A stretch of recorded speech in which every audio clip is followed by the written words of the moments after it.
At the beginning, everything feels effortless. The conversations flow, the energy is there. They want you, and you can feel it. There's no overthinking, no second guessing. You don't have to try, because attraction feels natural. But then, something changes. Not suddenly, not all at once, just slowly. The replies get a little drier, the energy shifts. The way they look at you isn't the same, and you start to feel it. That subtle difference, that small disconnect. So you ask yourself, what happened? How did this change? Because nothing obvious went wrong. No big argument, no clear ending, just a feeling that something isn't the same anymore. And that's what makes it confusing, because attraction doesn't always disappear loudly. Sometimes it fades quietly. Attraction isn't just about looks. It's not just about chemistry, and it's definitely not something that just happens. Attraction is built on how someone feels around you, not just what they see, but what they experience. The way you make them feel excited, curious, interested. It's in the unpredictability, the slight mystery, the feeling that there's more to discover. Because when everything is known, when everything becomes predictable, something changes. The excitement fades, the curiosity disappears, and the emotional pull weakens. Attraction needs tension. Not drama, not games, but a sense of space, a sense of individuality, a feeling that the other person isn't fully figured out. Because the moment someone feels like they have you completely, without effort, without uncertainty, that's when attraction starts to drop. Not because they don't like you, but because the dynamic has changed. And most people don't even realize it's happening. They just feel it. That slow shift from wanting to comfortable, from curious to certain. And that's where the problem begins. Attraction doesn't usually disappear because of one big mistake. It fades because of small changes, repeated over time. You start showing up differently, not intentionally, but subtly. You become more available, more predictable, more certain. You stop holding back parts of yourself. You give more, you try more, you invest more. And on the surface, that sounds like a good thing. But attraction doesn't grow from comfort alone. It grows from balance. And slowly, that balance starts to shift. You begin prioritizing them over yourself, adjusting your time, your energy, your focus. You become easier to access, easier to read, easier to predict. And without realizing it, you remove the tension that created the attraction in the first place. Because now, there's nothing left to discover, nothing left to chase, nothing left to earn. And that's where things change, not because you cared too much, but because you lost the version of yourself that they were originally attracted to. The version that had their own life, their own focus, their own direction. And when that disappears, attraction often goes with it. You don't always notice it straight away. Attraction doesn't just switch off. It shows up in small ways. The conversations start to feel different. Less energy, less effort, more surface level. They don't ask as much about you anymore. They don't seem as interested. The replies get shorter. The pauses get longer. And you start to feel like you're the one carrying things, trying to keep the connection alive. The way they look at you changes. It's subtle, but it's there. That spark, that intensity, it's not the same. Plans become less frequent, less intentional, less exciting. You feel like you're fitting into their life, instead of them wanting to be part of yours. And deep down, you can sense it. Even if they haven't said anything, even if nothing is officially wrong, you feel the distance, you feel the shift.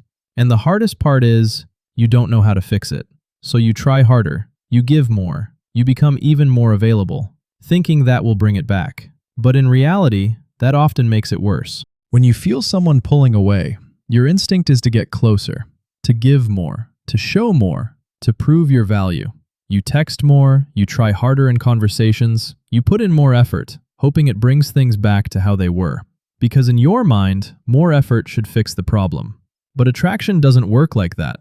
The more you chase, the less they feel the need to move toward you. The more you try to hold on to the connection, the more pressure they feel. And pressure kills attraction. Because attraction needs space, not suffocation. It needs freedom, not constant access. And without realizing it, you start to lose your sense of self. Your focus shifts completely onto them, their replies, their energy, their attention. And that's when things flip. Instead of being someone they're drawn to, you become someone reacting to them. waiting, watching, adjusting. And that shift changes everything. Because attraction isn't built on need, it's built on desire. And the moment you start needing their attention, instead of simply enjoying it, that's when it starts to fade. Not because you're not enough, but because the dynamic has changed. And most people don't realize they're the ones creating that change. So, what do you actually do? If trying harder makes things worse, if giving more pushes them away, then how do you fix it? The answer isn't what most people expect. You don't fix attraction by focusing on them. You fix it by shifting the focus back to yourself. Not in a selfish way, but in a grounded way. Because the version of you that they were originally attracted to wasn't chasing them, wasn't overthinking every message, wasn't waiting around for their attention. You had your own life, your own priorities, your own direction. And that's what made you attractive. Not what you gave them, but who you were. So the first step is pulling your energy back. Not to play games, not to create distance on purpose, but to stop overextending yourself. Stop trying to control how they feel. Stop trying to force something that's slipping. Because attraction can't be forced. It can only be felt. And the more you try to hold on to it, the more it disappears. So instead, you let go. Not of the person, but of the need. The need for their validation. The need for their attention. The need for things to go back to how they were. Because that version of things doesn't exist anymore. And accepting that gives you your power back. You start focusing on your own life again. Your time, your habits, your mindset. You rebuild the parts of yourself that slowly faded away. You go back to doing things because you enjoy them, not because you're trying to impress someone. You stop checking your phone constantly. You stop overanalyzing every interaction. You stop making them the center of your world. And something starts to change. You feel more grounded, more calm, more in control. And ironically, that's when attraction can come back. Not because you forced it, but because the dynamic shifted again. Because now, you're not chasing. You're not reacting. You're not trying to prove anything. You're just being. And that's what creates real attraction. But here's the part most people don't want to hear.